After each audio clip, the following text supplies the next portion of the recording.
Laut Cina Selatan. Lokasi satu ini memang sepertinya tidak habis dengan konflik, utamanya konflik Cina bersama negara Asia Tenggara seperti Filipina, Brunei, Malaysia, Vietnam, dan tentu saja Indonesia. Konflik ini didasari dengan pengakuan Cina kalau laut seluas 3,5 juta kilometer persegi tersebut adalah miliknya. Jelas, pengakuan ini sangat menguntungkan bagi Cina, karena Laut Cina Selatan merupakan salah satu laut paling penting di dunia. Setiap tahunnya, setidaknya 30% kapal kargo yang memobilisasi perdagangan dunia melewati laut ini dengan estimasi perdagangan mencapai 5,4 triliun US dollar atau 82,2 kuadriliun rupiah. Bukan cuma itu, Laut Cina Selatan juga kaya akan minyak bumi dan gas alam. Setidaknya tempat ini menyimpan 11 miliar barel minyak bumi dan 57,9 triliun meter kubik gas alam. Selain itu ada juga potensi dunia perikanan, di mana 10% hasil tangkapan ikan dunia berada di Laut Cina Selatan. Jadi secara potensi, Cina memang mengincar semua potensi ini untuk dikuasai sendiri. Bahkan dalam langkahnya menguasai Laut Cina Selatan, Cina baru-baru ini mengeluarkan peta baru yang diprotes oleh Malaysia, India, dan Taiwan karena wilayah yang digambarkan mencaplok beragam negara. Selain meluncurkan peta baru, secara spesifik Cina makin agresif untuk melakukan beragam tindakan untuk menjadikan Cina Selatan sebagai teritori resminya. Salah satu tindakan paling mencengangkan adalah Cina kini membuat pulau buatan yang difungsikan sebagai pangkalan militer di Laut Cina Selatan, yang akan kita bahas lebih jauh.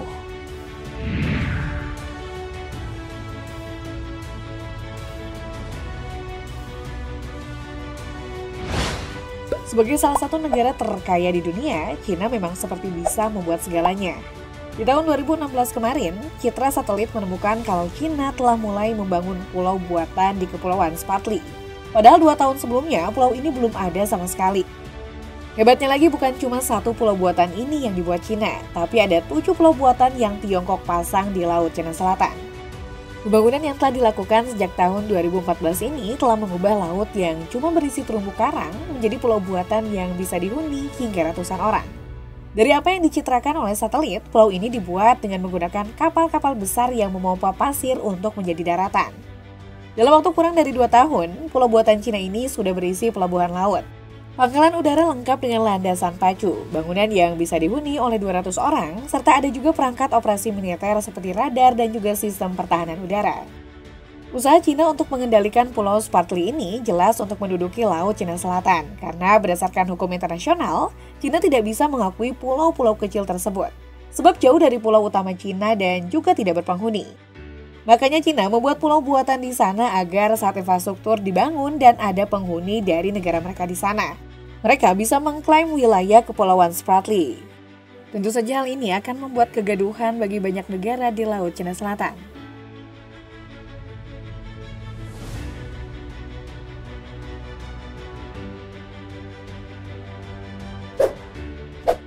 Sikap tak terpuji dari Cina yang secara agresif coba mengklaim Laut Cina Selatan sebenarnya jauh bertentangan dengan hukum internasional yang ditetapkan oleh PBB lewat United Nations Convention on the Law of the Sea. Dari aturan yang berlaku tersebut, lingkungan Laut Cina Selatan dibagi dalam zona ekonomi eksklusif atau ZEE yang berada 200 mil laut atau 370,4 km dari garis pantai. Wilayah ZEE ini kemudian dikendalikan oleh negara bersangkutan untuk mengelola sumber daya alam dan juga jalur perdagangan yang ada. Nah, bagi Cina, hukum internasional ini tidak sah karena mereka punya klaim sendiri lewat sejarah mereka. Berdasarkan apa yang diketahui, Cina mengklaim Laut Cina Selatan lewat istilah Nine Dash Line yang diwariskan sejak abad ke-15. Nine Dash Line ini merupakan garis putus-putus yang mencatat 90% dari Laut Cina Selatan dan 100% Kepulauan Spratly. Tentu saja warisan utang dari Cina ini tidak diakui secara internasional. Namun karena Cina memiliki kekuatan tempur kuat, Cina bisa berlaku semena-mena di Laut Cina Selatan. Kesemena-menaan dari Cina ini bisa dilihat dengan taktik mereka yang membangun pangkalan militer di Spratly Island dan melakukan operasi strategi kubis. Operasi strategi kubis memang terdengar lucu, tapi kenyataannya sangat menyeramkan. Operasi ini dilakukan Cina dengan mengepung pulau atau kapal yang berlayar di Spratly Island, menggunakan kapal militer seperti membungkus makanan dengan daun kubis. Dengan begini Cina bisa mengumbar ketakutan di Kepulauan Spratly. Operasi strategi kubis ini jugalah yang menjadi alasan Cina membuat pulau buatan sebagai pangkalan militer.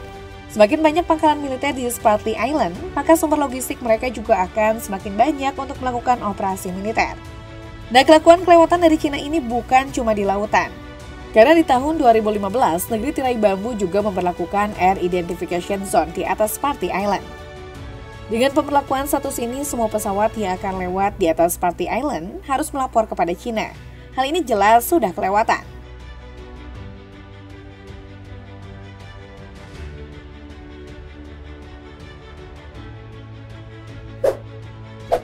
Dengan tindakan kelewatan yang dilakukan oleh Cina, berbagai respon pun datang dari luar negeri. Untuk negara sekitar Laut Cina Selatan, Vietnam punya tindakannya sendiri, dengan membuat 10 pulau buatan di Laut Cina Selatan untuk melawan aksi Cina. Kemudian Filipina melakukan patroli berkala di Laut Cina Selatan, menggunakan kapal militer setelah aksi kapal patroli Cina yang mengusir kapal patroli Filipina. Tindakan untuk merespon perlakuan Cina di Laut Cina Selatan bukan cuma datang dari benua Asia, tapi juga di luar benua Asia. Salah satunya adalah Amerika, di mana negeri Paman Sam sudah mulai mengirimkan kapal perang mereka untuk terus berpatroli di Laut Cina Selatan. Laut Cina Selatan ini memang penting bagi Amerika karena menjadi akses Cina untuk masuk ke Samudra Pasifik Utara, yang merupakan batas laut terbesar milik Amerika. Saking pentingnya Laut Cina Selatan bagi Amerika, Steve Bannon yang pernah jadi penasehat Trump bahkan pernah bilang, kalau mungkin saja Amerika akan berperang di Laut Cina Selatan dalam kurun waktu 5 atau 10 tahun ke depan. Tentu saja kita tidak menginginkan hal ini terjadi. Potensi konflik antara Cina dan Amerika di Laut Cina Selatan sepertinya memang sulit terjadi. Bukan karena Cina atau Amerika takut satu sama lain, tapi pulau buatan Cina di Spratly Island pelan-pelan tenggelam. Pulau ini dilaporkan tenggelam karena pondasi tanah yang tidak kuat, sehingga tidak mampu menampung bobot bangunan yang begitu besar. Belum lagi pasang surut air dan seringnya badai terjadi di Laut Cina Selatan, membuat pulau ini tergerus sedikit demi sedikit. Jadi tidak ada keuntungan lagi Cina tetap bertahan dengan klaimnya di Laut Cina Selatan, setelah mengalami kerugian besar jika pulau buatan ini benar-benar musnah.